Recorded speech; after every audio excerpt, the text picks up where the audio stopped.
Bonjour, moi c'est Anne-Pascale. Salut les amis, moi c'est Dom.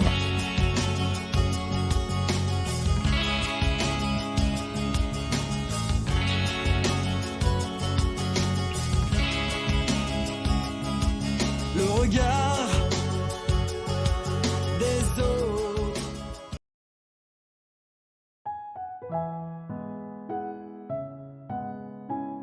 Et voilà, bonjour les amis, nous voici dans la mine d'exploitation de fer de Neufchef.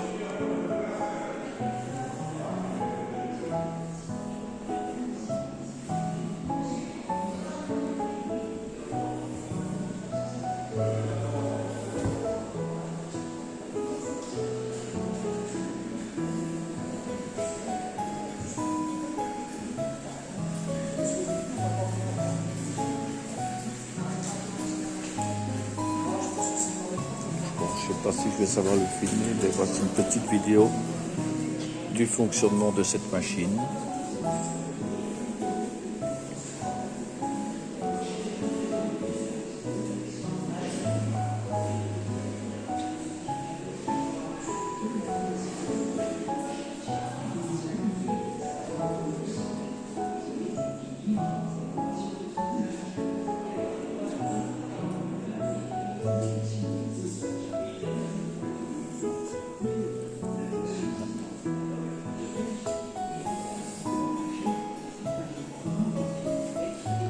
Je ne dis pas, pour amener ce rocher ici quand même. Alors ici, toute la série de lampes qui ont existé, pardon.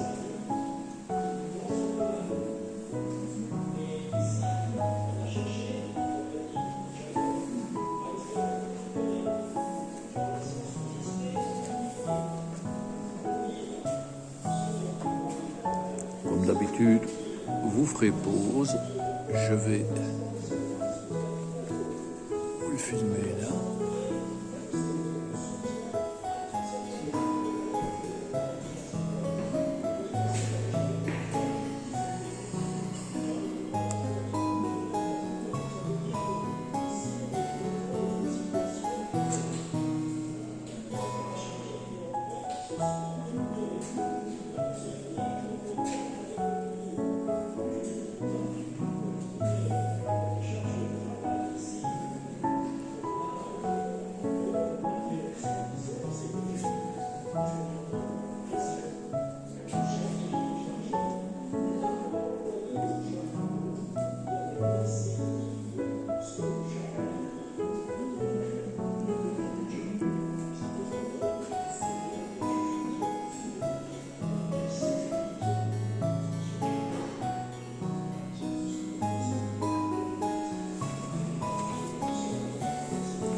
Et voilà, c'est parti pour la visite.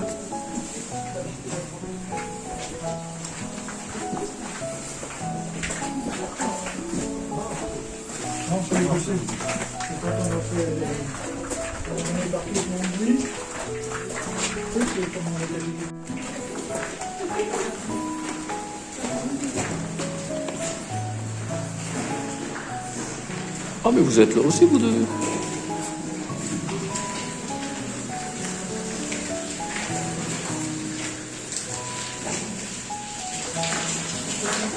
Et en 235, après Jésus-Christ, en Turquie. À l'époque, la Turquie, c'est l'Empire romain. Comme ici. Si vous faites du tourisme dans le coin, vous allez peut-être visiter Pittsburgh.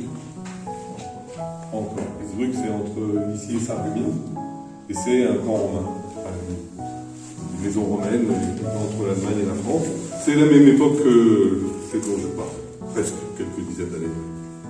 Et donc, cette jeune fille, quand elle est devenue adolescente, ses parents, notamment son père, ils ne voulaient pas qu'elle soit trop attirée par le dessin. Et donc il l'enfermait dans sa chambre. Et sa chambre, elle était dans une tour. que Sainte-Barbe est toujours représentée avec une tour. Quand vous verrez une sainte ailleurs, surtout avec une tour, vous direz c'est Sainte-Barbe, tout le monde croira que vous savez. Bon. Voilà, tout ce que ça vous fait. Voilà, c'est décevant. Le nom est gentil. Le nom est gentil. Des dizaines de milliers d'hommes sont venus pour ça, et vous dites le nom est gentil. Ah oui, mais pourquoi ce nom-là? Alors, il faut savoir que le mot mine a deux sens. La mine, c'est le lieu. On extrait un minerai. Mais c'est aussi le produit qu'on sort de la mine. Et donc là, c'est une mine qui contient un tiers de fer. C'est pas terrible. Donc c'est une petite mine, donc une minette. Voilà.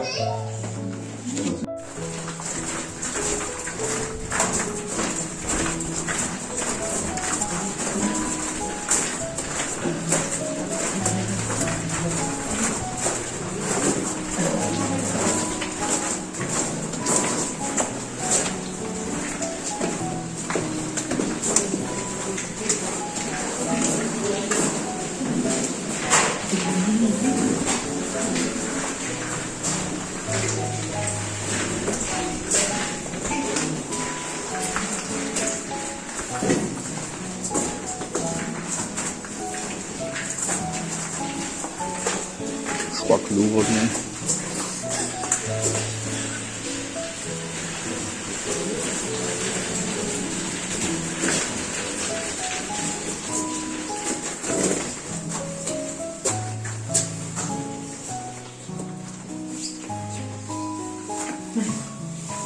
Je vous présente Jean Blanc.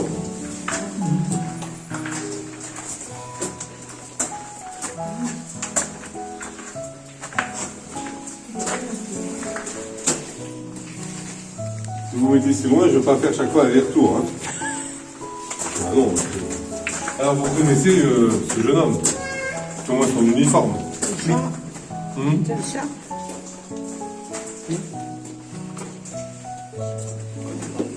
Un grognard. Un grognard de Napoléon. Grand papa, je le reconnais. Vous appelez Monsieur Blanc. Ce jeune homme est né en 1790 à Marchepy, le quartier d'Ayan. 1790. Ça veut dire qu'il a 20 ans en 1782, 1810. Voilà. Donc j'ai essayé de vous faire travailler un peu. On a besoin, Oui. Il faut, hein, parce que... or, à 20 ans, à cette époque-là, qu'est-ce qu'on fait? Voilà, gars. On fait son service militaire, qui dure 5 ans. Sauf que lui, en plus, ça s'est mal terminé. Comment ça s'est terminé? Non, il n'est pas mort, justement. Nous, on ne serait pas là.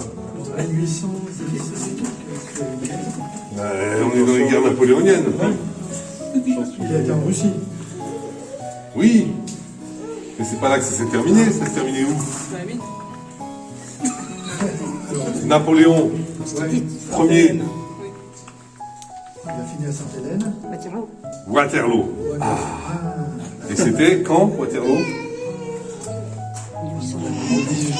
1810, c'est bien. 1815. 1815. Je sais pas, vous n'entendez pas actuellement, il y a toute une médiatisation de la chanson de ABBA qui a gagné l'Eurovision et qui reparle de Waterloo. Oui, mais là, Ils ont montré, je sais pas, l'autre jour, il n'y a pas si longtemps, un musée ABBA à Waterloo. Vous voyez où on en est maintenant. Depuis Napoléon, notamment. C'est ça. C'est plus vendeur. Donc en 1815, notre Jean, il a perdu son boulot à Waterloo. Voilà, c'est ça que vous en arrivez. Donc qu'est-ce qu'il fait? Ben, il rentre chez lui. Son chez lui, c'est ici à Yange. Tout sortir avec des hontes ainsi. Ben non. Ils sortaient tout avec des hontes. Comment? Ils sortaient tout avec des hontes comme Oui. ça. Waouh. Et alors? On dirait J'imagine le boulot, quoi. Oui. compost. Bon, il sortait qu'une tonne par jour.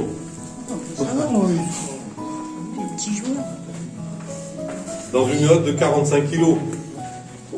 Ça veut veut dire 20-25 allers-retours dans la journée, pour quelques centaines de mètres.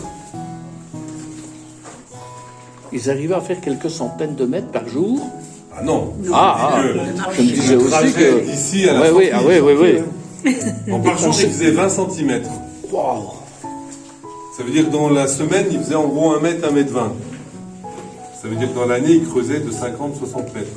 Ça veut dire que si vous avez compté le nombre de pas que vous avez fait depuis qu'on est rentré, ici, on est entre sa 4e et sa 5e année de chantier. Et en ayant bien compris que le minerai qui était à notre place il y a 2 siècles a été utilisé pour faire des produits. Voilà. C'est pas un tunnel, c'est une galerie.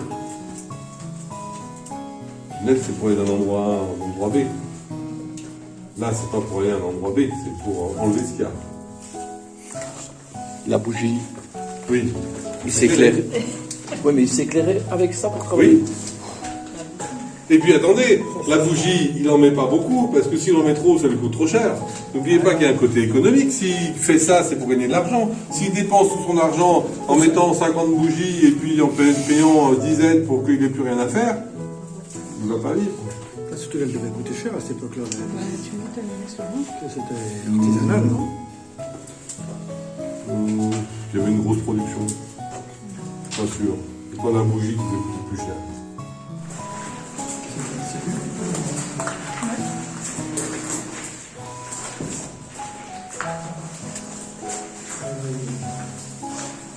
Vous voyez la bougie. L'évolution de la bougie, c'est ça.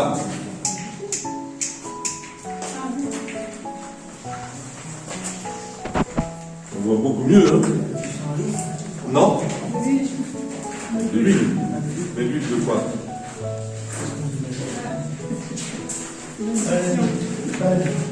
De quoi? En 1830, on va trouver de l'huile de baleine chez l'épicier. Qu'est-ce qu'on cultive dans le coin? Du colza? Donc de l'huile de colza? Oui, oui. Bon, j'éteins parce que sinon ça coûte cher. Il n'y a pas de petite économie, hein. Alors, je vous ai dit, 1 tonne par mineur et par jour. Première moitié du 19e. 10 tonnes en 1900, 100 tonnes en 1950, 200 tonnes en 1980. Voilà. La seule chose, et c'est toujours la même roche, hein, la seule chose qui va changer, Les machines. c'est les techniques. Alors, par exemple, ici, vous avez... Oui, c'est ça. C'est ça, à énergie musculaire. Donc, vous aviez un forêt, un vilebrequin, un système pour pousser. Le LED, il pousse, le mineur, il tourne. 1 mètre en une demi-heure.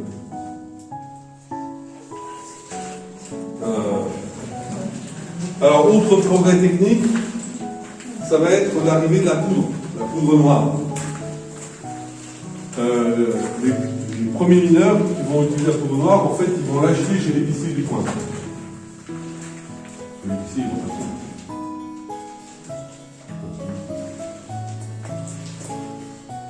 Pour les fusils. Pour la guerre. Les chasseurs. Donc l'épicier, ils vendent la poudre noire. Donc il y a des produits mineurs qui vont aller acheter de la poudre noire et ils vont essayer. Ils vont s'apercevoir que c'est une bonne idée et donc ils vont commencer à utiliser la poudre noire. Alors ensuite, le problème c'est que quand vous voulez faire sauter un bloc comme celui-là, un trou ça suffit pas. Il faut mettre un trou du bas vers le haut, un autre trou ici, un autre trou en haut, 3 trous, 1h30.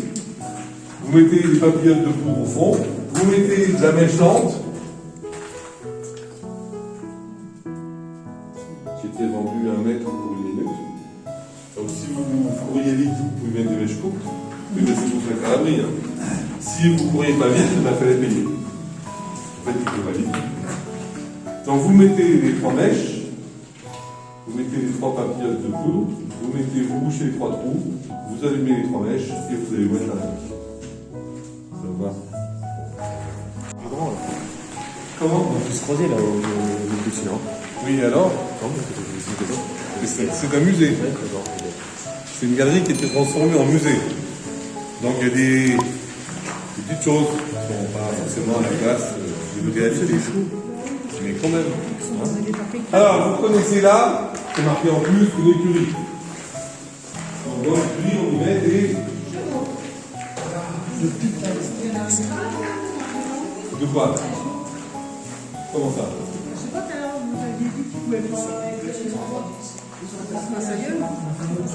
Mais l'écurie n'était pas là. Eh oui. Vous avez commencé à comprendre le système. On est dans une mine qui est un peu particulière parce que vous y êtes rentré comment? À pied. Vous n'avez pas pris l'ascenseur, même dans le l'ascenseur. Et ben c'était pareil. Donc l'écurie, elle était où? Elle était à l'entrée de la mine. Et le conducteur de cheval prenait son cheval et l'amenait dans la mine là où il y en avait besoin, soit à tourner manège, soit à tirer la gonne. Après, on vous l'a mis là parce que. Je vais vous parler de 1870. Donc, je n'avais pas parlé. Donc, 1870, notre chef, c'était Napoléon III. Il a dit dans un mois, on est à Berlin.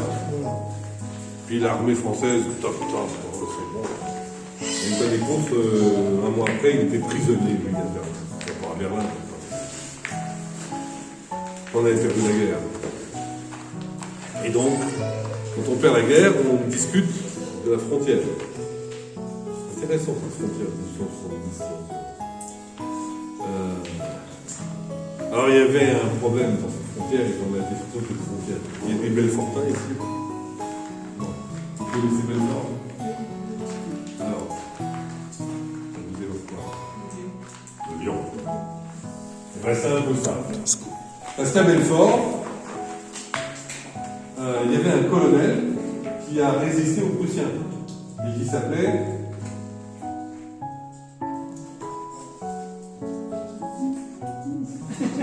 On l'appelait pas. il y a une place à Paris avec un lion, une reproduction du lion plus petit et en métal au sud de Paris. Non, c'est un artiste celui-là. D'Enfer Rochereau. C'est pas loin, hein? D'Enfer Rochereau, en fait, il a résisté aux Prussiens, ça veut dire qu'il a libéré la place forte de Belfort, les armes à la main, sur l'ordre du gouvernement français de l'époque. Ça veut dire que quand ils ont décidé de la frontière, les Français ont dit, attendez, Belfort, vous l'avez pas pris. Et les Allemands ont dit, attendez, Belfort, on a pris tout ce qui est autour, on n'a pas pris la citadelle. Et donc, ils ont négocié, et c'est là où c'est devenu compliqué, ils ont négocié entre les communes autour de Belfort pour faire avec des communes ici. Par exemple, là où on est. Si elle veut Belfort, ici, on serait en Meurthe-et-Moselle, on ne serait pas en Moselle. Sachant qu'à l'époque, le fer, les lignes de fer, c'est pas un enjeu géopolitique, on dirait. Tout le monde s'en foutait. On n'en sait pas grand-chose, vous allez comprendre pourquoi tout à l'heure. Donc, en fait, il y a eu un impact de cette guerre 70 importante ici, mais qui a eu comme conséquence que toutes les mines à flanc de coteau, comme celle qu'on est ici, se sont retrouvées du côté avec des entrées du côté allemand. Les Français n'avaient plus accès à la minette. Eh oui.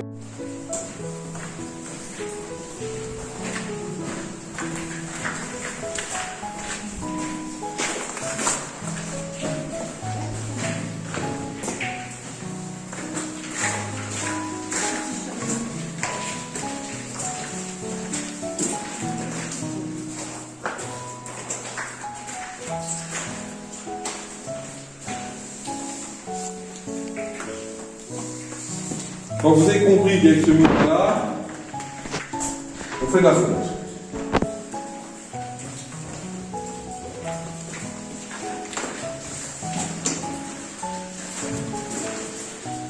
La question ensuite, c'est de savoir qu'est-ce qu'on fait avec la fonte. Mais on va en faire des objets qu'on va vendre.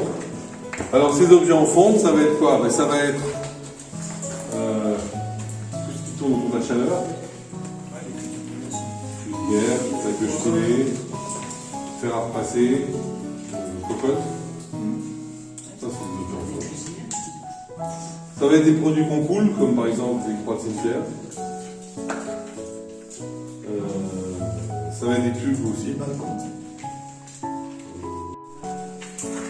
Voilà. Ça doit être du gaz. On produit un gaz, et ce gaz, une particularité, normalement, si ça se passe bien,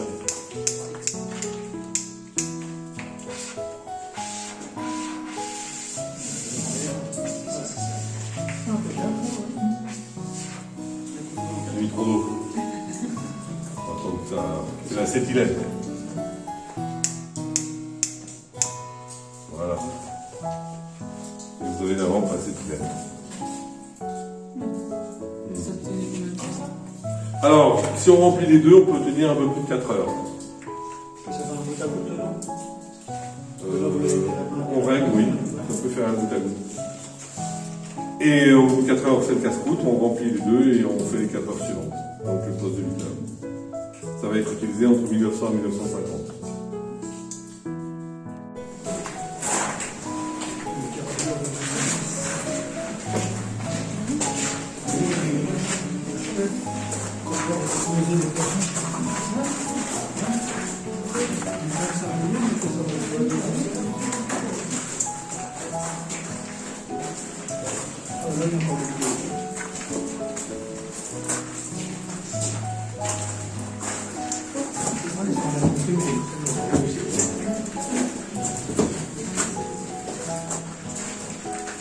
Quand vous avez là le tuyau, l'air comprimé qui arrive, et il va sur un marteau perforateur.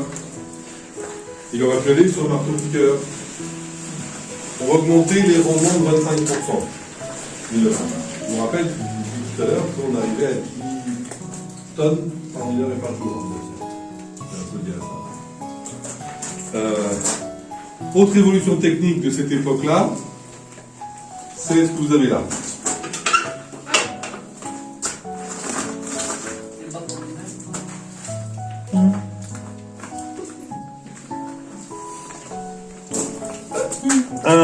Le directeur des mines d'Ayange, le Guillaume Desverts, un luxembourgeois, il a inventé un nouveau procédé. On met dans des tubes en carton de la sciure de bois, on compresse de la sciure de bois dans des tubes en carton.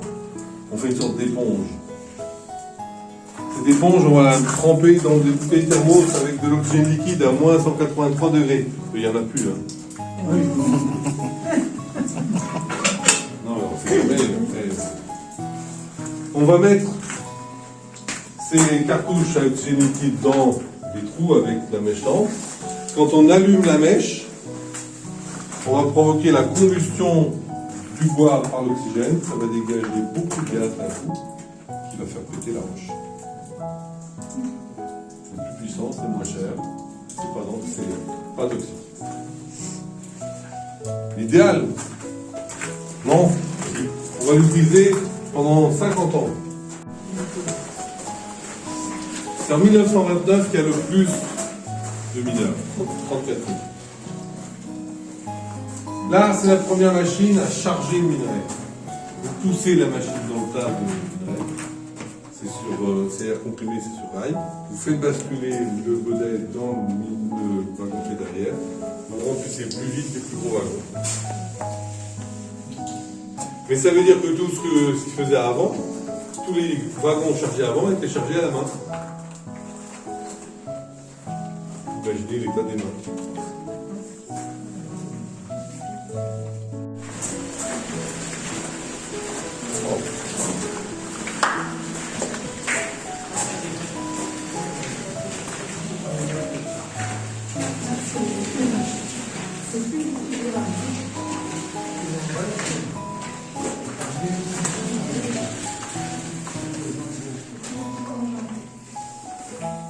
Donc là, on est après la Deuxième Guerre mondiale.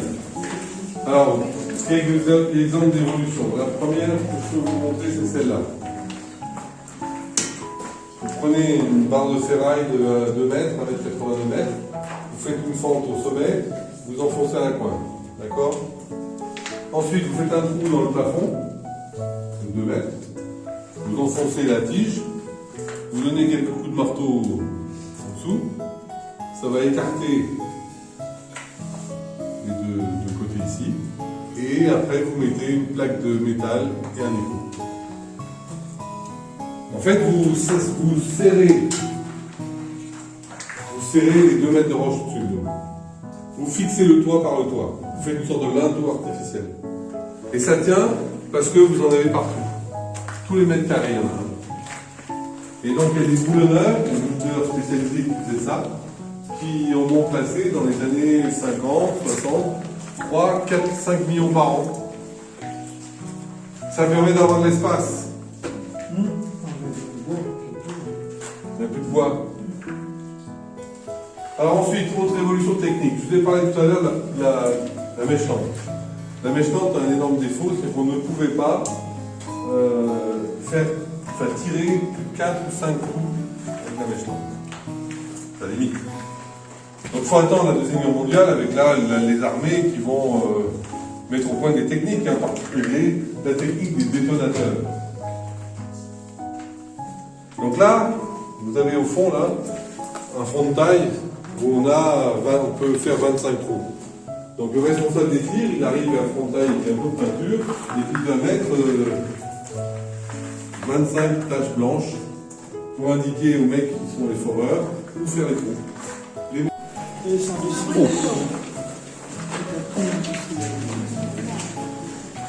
60. Il y a 10 ans.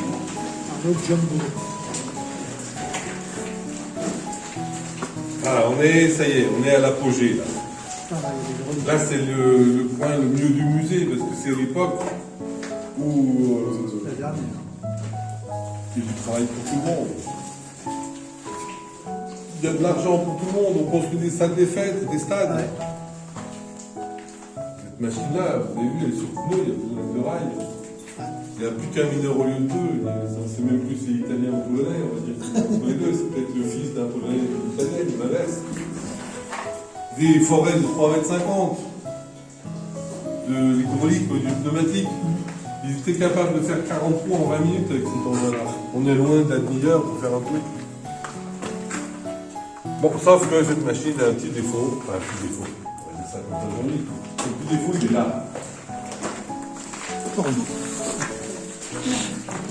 C'est une machine électrique. Sauf que c'est une électrique, Tesla est dépannée. Ah oui. Donc il faut un câble. Avec un enrouleur, dérouleur, mais un fil à la patte. Et ce qui limite la mobilité de la machine. Et le camion qui va avec, c'est pareil. Vous voyez notre camion.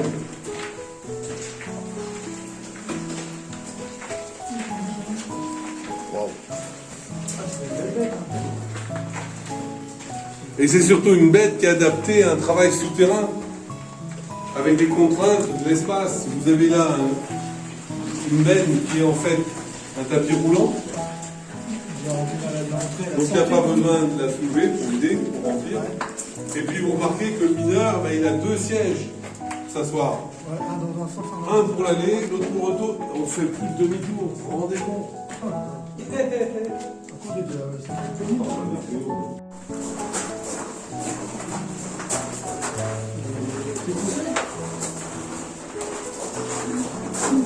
Ah non, les Non. diesel. C'est un diesel.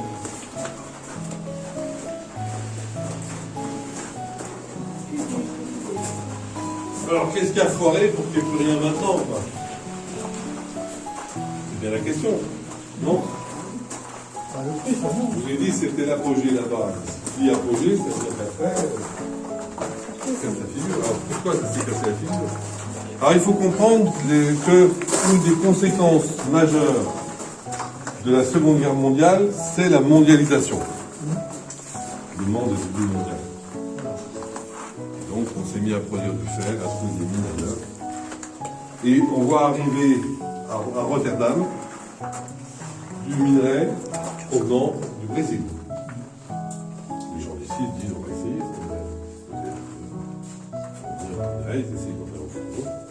Et puis ils calculent le prix qui revient d'une tonne de fer produite par le minerai brésilien et une tonne de fer avec le minerai lorrain. Et il n'y a surtout pas photo. C'est même catastrophique. Alors pourquoi c'est catastrophique? Parce que faut bien prendre conscience que la minette est devenue chère. Elle est chère parce que déjà elle est exploitée en souterrain. Donc ça met des contraintes. Ensuite, les niveaux des volumes d'exor qu'on a vu de sortir, ça coûte cher. Les pompes électriques, il faut les faire fonctionner, il faut les entretenir. Ensuite, les mineurs, ils ont des syndicats qui sont pas mal défendus, donc ils sont pas mal payés par rapport à d'autres professions. Qu'est-ce qu'on rajoute? C'est un minerai qui est plein d'impuretés. Il est posé dans la mer, comme ça, à une période où il y a plein d'impuretés. Pour faire des aciers spéciaux, c'est pas tout. C'est pas mal tout ça. Puis alors le summum du summum, c'est que quand vous mettez une tonne de minerai lorrain dans un fourneau, vous obtenez 330 kg de fonte. Quand vous mettez une tonne de minerai brésilien dans un fourneau, pour la même quantité d'énergie, pour faire fondre une tonne de roche, vous avez 600 ou 660 kg de fonte. Voilà. Il n'y a pas photo. Il n'y a pas photo. Donc la question, on sait à l'époque, on est au début des années 60, en combien de temps peut-on fermer les mines de Lorraine? 24 000 mineurs. 61 000. Donc, pas simple. Au début, c'était prévu sur 20 ans. Ça durera 35 ans. Le premier choc social va avoir lieu en 1963. Alors, il commence comment? Il commence tout bêtement par une mine qui vend son minerai au marché en Belgique. Anvers, peut-être. Un marché de produits de ce type-là. Et c'est surtout les Belges qui achetaient ce minerai. Et les Belges ils se tournent vers le minerai brésilien, voire le minerai suédois, voire le minerai mauritanien qui commence à arriver tout doucement. Et donc, Trieux vend plus son minerai. Donc le directeur des mines de Trieux, il envoie en octobre 1963 une lettre à ses 200 et quelques employés en leur disant que vous êtes licenciés. Donc les mineurs ne sont pas contents, vous comprenez pourquoi. C'est les mines à puits, donc qu'est-ce qu'ils vont faire? Ils vont occuper le fond. Ils vont faire une grève sur le tas, dans le trou. Alors, ça va durer 79 jours. En fait, à Noël 63, ils vont sortir. Et ça aura permis quoi? Ça aura permis de mettre autour d'une table les industriels, l'État et les syndicats, et créer les premiers plans sociaux. C'est le début des plans sociaux. Ce qui va permettre de fermer les mines. Pas trop mal. Avec quelques périodes un peu plus chaudes que d'autres. Mais les mineurs ne vont pas se retrouver complètement avec rien. Ils vont se retrouver, il y aura des retraites, des pré-retraites, il y aura des formations, il y aura des mutations. Voilà. Ça va se passer en 37 ans. Et en 37 ans, ça donne du temps. Vous ne vous embauchez plus. Donc vous tarissez la source de gens à la dernière mine va être fermée en 1997 à Audaltiche, donc du côté de Bondy. C'est une mine à puits. Vous voyez les gens? Alors que là, voilà. On est en période moderne.